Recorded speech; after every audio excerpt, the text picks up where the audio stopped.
اعوذ باللہ من الشیطان الرجیم، بسم اللہ الرحمن الرحیم۔ میرا نام ڈاکٹر آصف اظہار ہے اور میں police and services hospital Peshawar میں ایز اے میڈیکل اسپیشلسٹ کام کر رہا ہوں۔ ہماری کون سی ایسی عادات ہیں جو ہمارے گردوں کو خراب کرتی ہیں؟ ایسی کون سی نشانیاں ہیں جو گردوں کی خرابی کو ظاہر کرتی ہیں اور گردوں کو خراب ہونے سے کیسے بچایا جائے؟ ایک بہت اہم سوال آپ نے کیا، خصوصاً جس طرح آپ نے کہا کہ آج کل کے جو حالات ہیں، جس طرح کے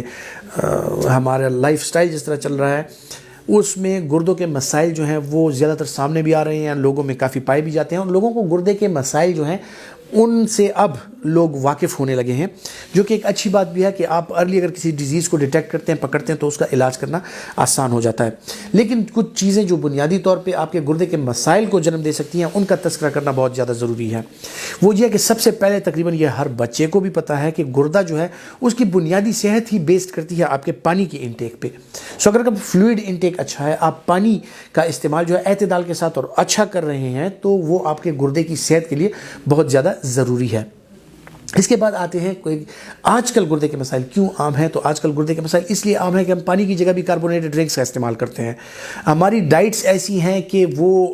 زیادہ تر پریزرویٹیوز اور اس میں ڈبے میں اور کینڈ فوڈز اور ان چیزوں کا استعمال، اور جو سو کالڈ انرجی ڈرنکس ہیں، جو ایک فتنہ ہے جو کہ ہماری صحت کے لیے تباہی ہے۔ آج کل 7 سال کے بچے اور 5 سال کے بچے نے بھی انرجی ڈرنک پکڑی ہوتی ہے اور وہ پی رہا ہوتا ہے۔ سو جناب، اگر آپ کا بچہ یا آپ کا کوئی چھوٹا اگر اس طرح کی عادات میں مبتلا ہے،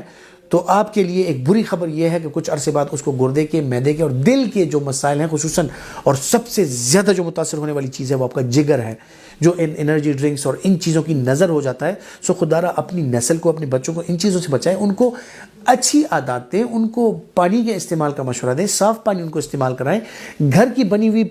صاف مشروبات، اپنے جو نیچرل فروٹس ہیں، فریش فروٹ جوسز، ان کا استعمال، دودھ، دہی، لسی، ان کا استعمال اگر آپ کرائیں گے تو آپ کے بچے ہر لحاظ سے اور آپ خود ہر لحاظ سے صحت مند رہتے ہیں، نہ کہ صرف گردے کے لحاظ سے۔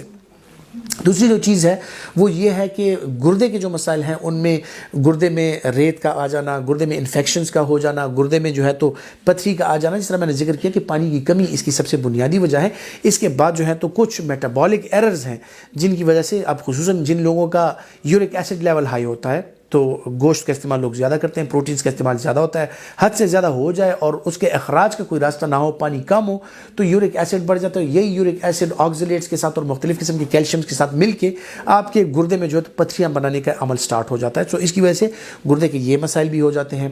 اچھا، جس طرح آپ نے کہا کہ کون سی ایسی چیزیں ہیں جن کا خیال رکھیں، ہم اپنے گردے کو صحت مند رکھ سکتے ہیں۔ سو آپ کا اگر شوگر اور بلڈ پریشر ہے، ان کا خیال رکھیں، وہ اعتدال کے ساتھ نارمل ہوں۔ آپ پانی کی انٹیک کا خیال رکھیں، آپ اپنی ڈائٹ کا خیال رکھیں، جو مختلف قسم کی مضر صحت چیزیں ہیں ان کے کھانے پینے سے پرہیز کریں، جو درد کش گولیاں ہیں یا اس طرح کی گولیاں ہیں جو آپ کے گردے پہ اثر انداز ہوتی ہیں، ان کا استعمال جو ہے وہ آپ کم سے کم اور ڈاکٹر کے مشورے سے کریں۔ دوسری بات جو آپ نے کی کہ کیسے پتہ چلے ہمیں کہ خدا نخواستہ ہم یا ہمارا کوئی پیارا جو ہے وہ گردے کے عارضے میں مبتلا ہے۔ سو گردے کے مسائل جو ہوتے ہیں ان میں سب سے بنیادی چیزیں ہوتی ہیں وہ چھوٹے پیشاب میں جلن، چھوٹے پیشاب کے ساتھ درد ہونا، چھوٹے پیشاب میں خون کا آنا، یا جو فلینکس ہیں یعنی پیٹ کے ارد گرد جو ایریاز ہیں ان میں درد ہونا، اس کے ساتھ ساتھ بخار وغیرہ ہونا اور کمر میں درد ہونا، یہ گردے کی پتھری اور انفیکشن کی علامات ہو سکتی ہیں۔ اس کے علاوہ خواتین و حضرات، کچھ لوگوں میں دیکھا گیا ہے کہ گردے کے ایسے مسائل ہوتے ہیں جو گردے کے دائمی مسائل کا شکار ہو جاتے ہیں، جن میں گردے کے فنکشنز جو ہیں وہ ڈی رینج ہو جاتے ہیں، آپ کا یوریا اور کریٹینین لیول بڑھ جاتا ہے۔ سو ان لوگوں میں کیا ہوتا ہے کہ انیشلی پہلے آپ کو تھکن سی محسوس ہوتی ہے، خون کی کمی آ جاتی ہے، بدن میں کمزوری فیل ہونا شروع ہو جاتی ہے خون کی کمی کی وجہ سے، اور جو آپ کا جی ایف آر ہے یعنی گلومیرولو فلٹریشن ریٹ وہ کم ہو جاتا ہے، آپ کے یورین کا اخراج کم ہو جاتا ہے، تو اس کی وجہ سے بدن میں سوجن کا ہونا، خصوصاً پیری آربیٹل یعنی آپ کی آنکھوں کے ارد گرد، آپ کے چہرے پہ اور آپ کی ٹانگوں پہ سوجن کا آ جانا جو ہے، یہ گردے کے عارضے کی علامات ہو سکتی ہیں۔ اس کے علاوہ خون کی شدید کمی، گردے میں مبتلا امراض لوگ جو ہیں ان امراض میں اگر مبتلا ہوتے ہیں تو ان میں خون کی شدید کمی ہوتی ہے۔ انیمیا ایک اور سائن ہے